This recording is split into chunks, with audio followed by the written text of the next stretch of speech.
Springfest at Lowe's means can't miss savings for your home and lawn. Right now, buy 3 bags, get 3 free on Miracle-Gro 3/4 cubic foot all-purpose garden soil. Plus, buy 2, get 1 free on select exterior paint and stain via mail-in rebate. Lowe's, we help, you save. Valid through 4/16, excludes Alaska and Hawaii. While supplies last, selection varies by location. See rebate form for complete list of eligible products. Offer excludes clearance and mist tints and can't be combined with any other offer, promotion, discount, or coupon. Today on CityCast DC. Longtime listeners know that I cherish my daily walks around town. And with the weather improving, I'm seeing so many people out alongside me, including families. The city has so many great spaces to entertain little ones. And no one knows that better than Jacob Fenston, a CityCast DC contributor who's on a quest to visit all 697 parks in the district. And he's a dad. So get out that picnic blanket because Jacob is sharing his list of DC's best parks for kids.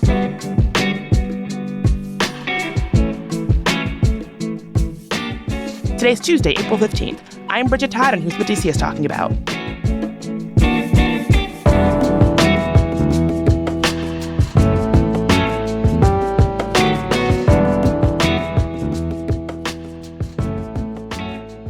So, Jacob, I think of you as DC's park aficionado. Thank you for being here. Yeah, thank you.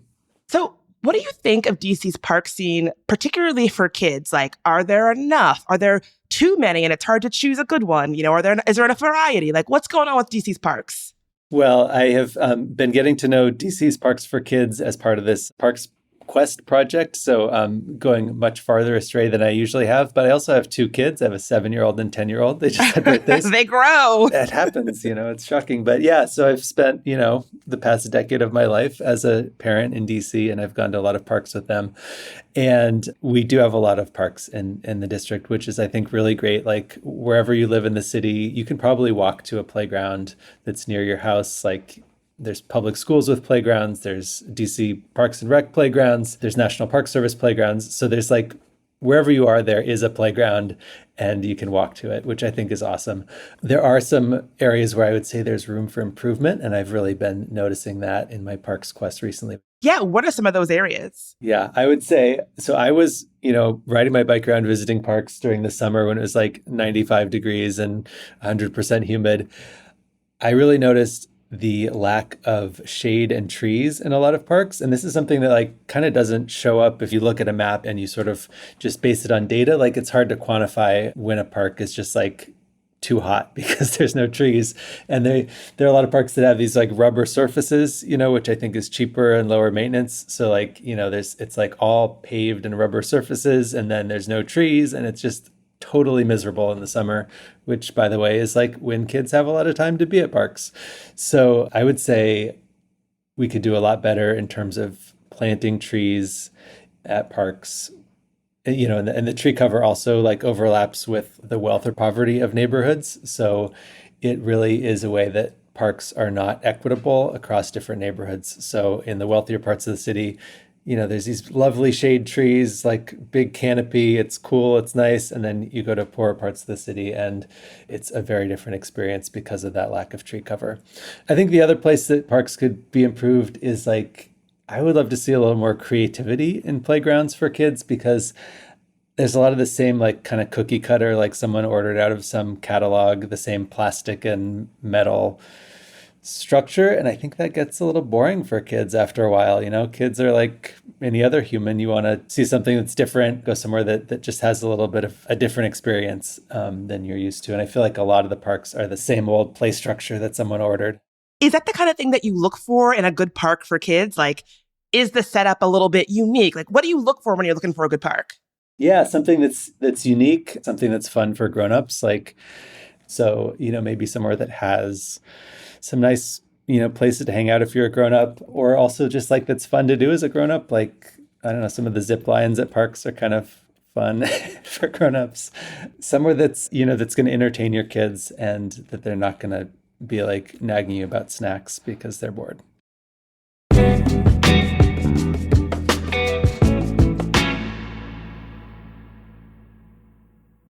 Are you ready to add a little je ne sais quoi to your spring?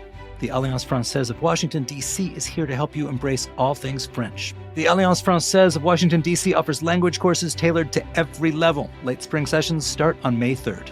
So if you've ever dreamed of ordering your morning cafe in perfect French or discussing art and history with ease, now's your chance.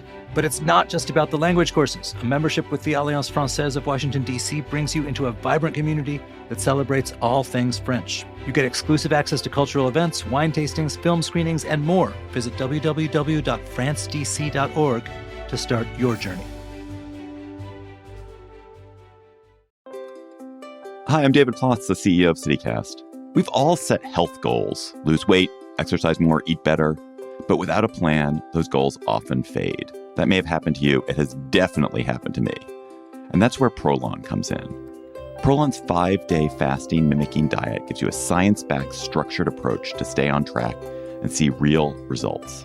And now Prolon is upping their game with the new next-gen 5-day program, delivering the same science-backed benefits in a cleaner, more convenient, and more flavorful format. Prolon is a plant-based nutrition program featuring soups, snacks, and beverages designed to nourish the body while keeping it in a fasting state, triggering cellular rejuvenation and renewal. NextGen builds on the original Prolon with 100% organic soups and teas, a richer taste, and ready-to-eat meals. Developed over decades at USC's Longevity Institute and backed by top U.S. medical centers, Prolon has been shown to support biological age reduction, metabolic health, skin appearance, fat loss, and energy. I've been doing the 5-day program, and I feel so much better. I really enjoy the tasty energy bars, the snacks and soups, and the fact that I can enjoy meals, even though the calorie count is super low. The flavors and textures are excellent. An olive oil snack here, broccoli and quinoa soup there, hibiscus tea, a yummy nut bar. It's got the benefits of a 5-day fast, but doesn't have the challenge of doing it with pure liquids. It's a system reset. And also, I know this sounds funny, but it's not. The packaging and directions are fantastic, clear, and well organized and thoughtful. For a limited time, you can be first in line to experience the new Next Gen at special savings. Prolon is offering CityCast listeners 15% off site-wide, plus a $40 bonus gift when you subscribe to their 5-day program. Just visit prolonlife.com/city. That's PROLONLIFE.com/city to claim your 15% discount and your bonus gift. prolonlife.com/city.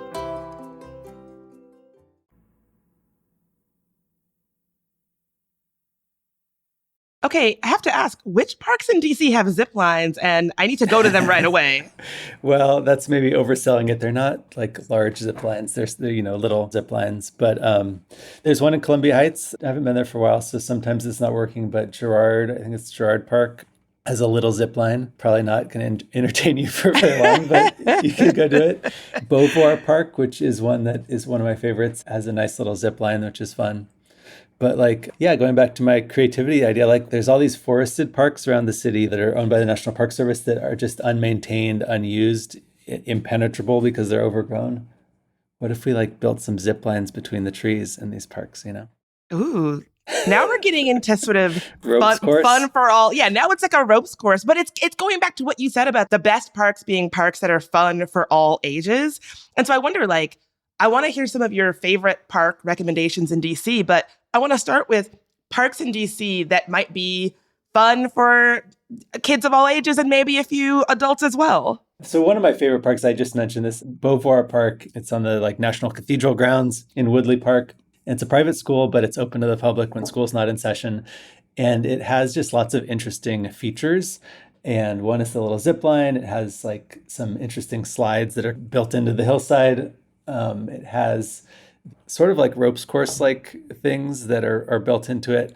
So it's interesting for kids. It's very different than a lot of parks, and it's kind of fun as a grown-up to get in there and climb around.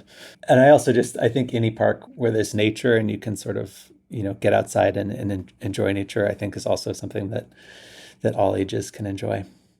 Would you also say that that's the best park for exploring in nature and feeling like you're maybe outside of the city a little bit?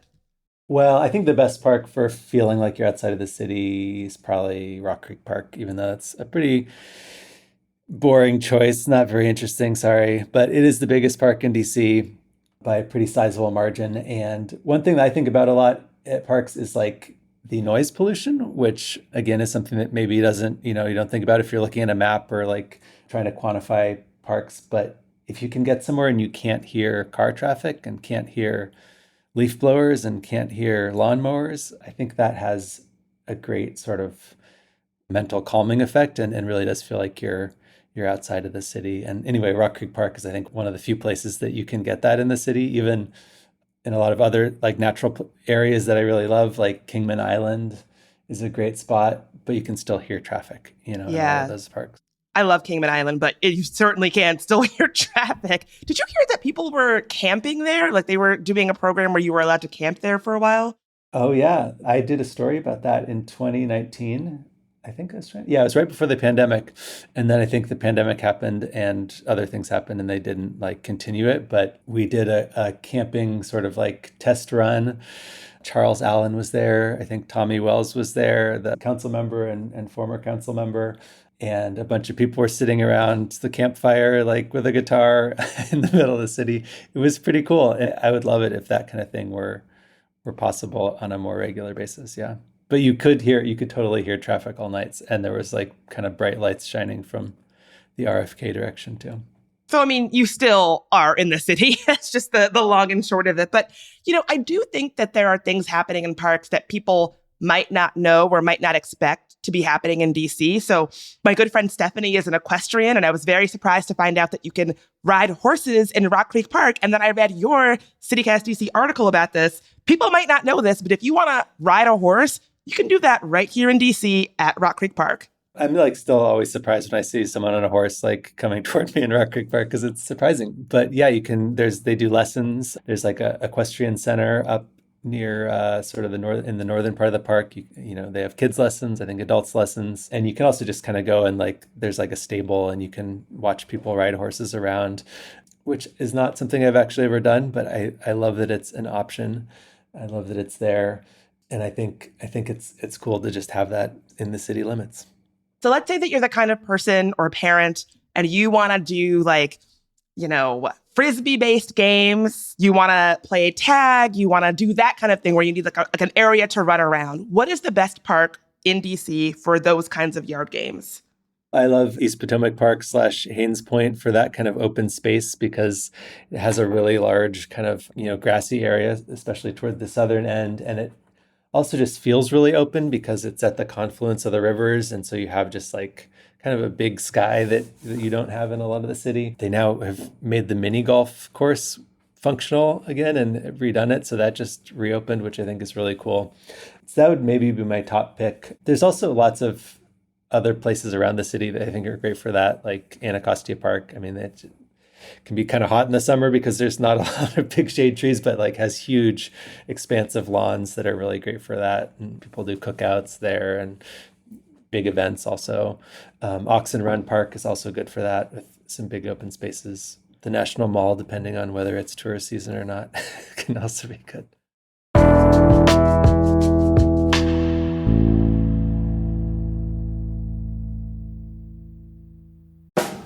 Hey, CityCast. According to me and my calculator, you will spend more time this week between the sheets than you will at work. So upgrade your sheets to Cozy Earth. Luxury starts where you rest. I start my evening in buttery soft Cozy Earth bamboo pajamas. Then I dip into a Cozy Earth bamboo sheet set. They are silky and temperature regulating. Forget the 9 to 5. Prioritize your 5 to 9.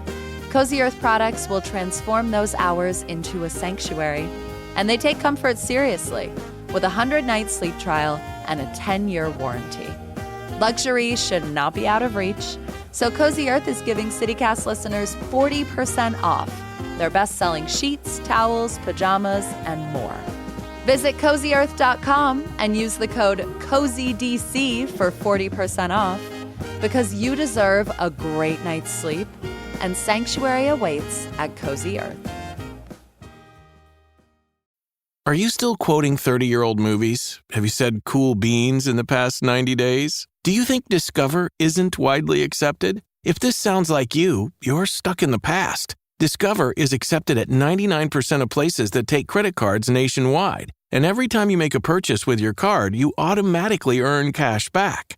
Welcome to the now. It pays to Discover. Learn more at discover.com/credit card, based on the February 2024 Nielsen report. Hey, CityCast. According to me and my calculator, you will spend more time this week between the sheets than you will at work. So upgrade your sheets to Cozy Earth.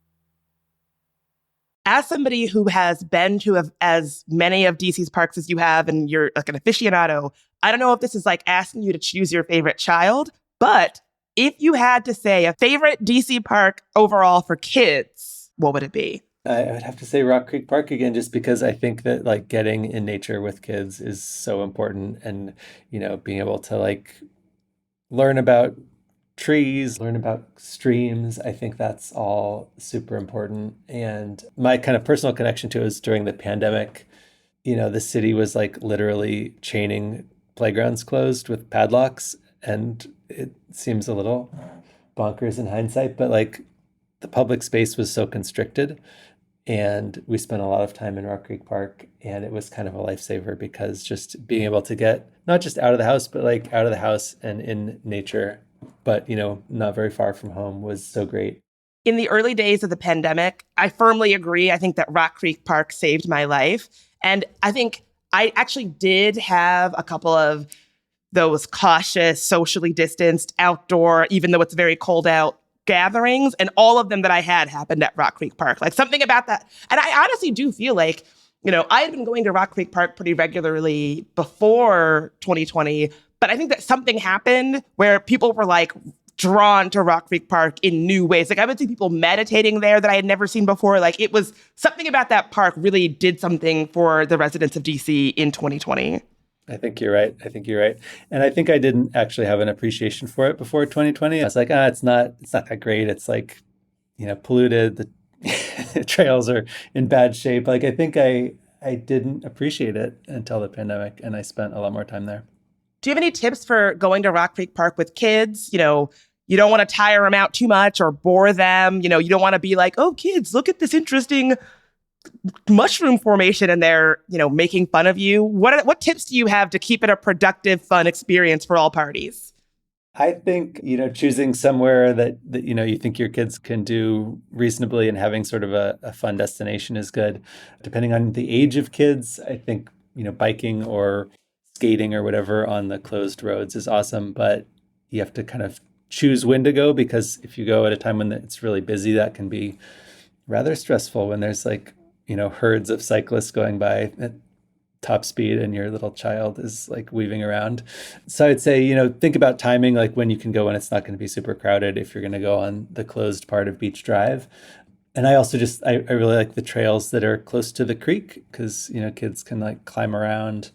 And there's a couple of bits on the east side of the creek, just south of Boulder Bridge. There's a nice little trail that goes right along the creek, which I think is fun for kids. And then on the west side of the creek, south of Military Road, there's a nice, really flat trail that's next to the creek, which is really easy for kids. It's also wide, so they can kind of run and not be running into people or whatever. And they can kind of get near the creek, which is cool too.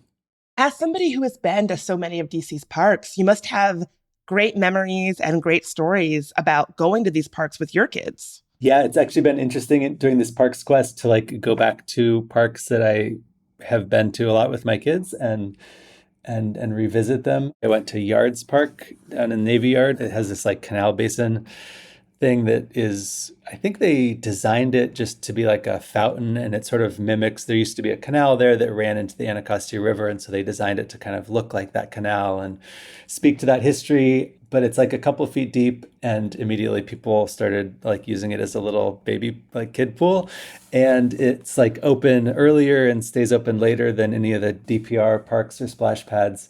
So it was like this magnet on hot days for parents with kids, and it would just be like totally filled with kids. Anyway, so I went down there again last week, and it was like a cool day, and it was the middle of the week, so there's nobody there. But that had a lot of memories of being there. Although now they're trying to get people to not go in the water, which is interesting. And apparently from folks on Twitter, it sounds like it's not really working. So people are still using it as a pool, even though there's now signs that say it's not a pool. So. All right, Jacob, I don't want to put your kid on blast, but somebody told me a story that involved him having to be dragged out of a park. Is this true? There's, I have a lot of stories of having to drag my kids out of parks. You're like, be more specific. Which time? No, recently. So my younger kid, who's now 7, helped me I think on a couple of occasions. He helped me on the Parks Quest. Went with me one time. We went to a park in Noma that's called Swampoodle Park. It has this funny thing called a Walhalla. I think that's how you say it. I call it the child cage because it's literally this 3-story tall green cage that looks like it might be designed for giant hamsters, but it's for kids. And it's just weirdly entertaining, and I don't understand it, but the kids go in there and they just want to stay in there and they climb around and then they want you to go in there. And it's just weird and entertaining and I love it. But yeah, last time I was there, I had to really, it was very hard to get my child to leave because he just wanted to stay in. And it's tiny, which is part of why I love it. It's smaller than a DC row house. It's just this tiny bit of land that they've put this kind of vertical playground in that is a really creative use of the space. I love it. Sounds like a candidate for DC's coolest park. That would be a good one. Yeah. I mean, it's very small, but it's every time I'm in Noma with a kid, I want to go there. Well, if folks listening want to know more about parks, definitely check out Jacob's park coverage right here at CityCast DC. Jacob, thank you so much for being here. Thank you, Bridget. It was fun.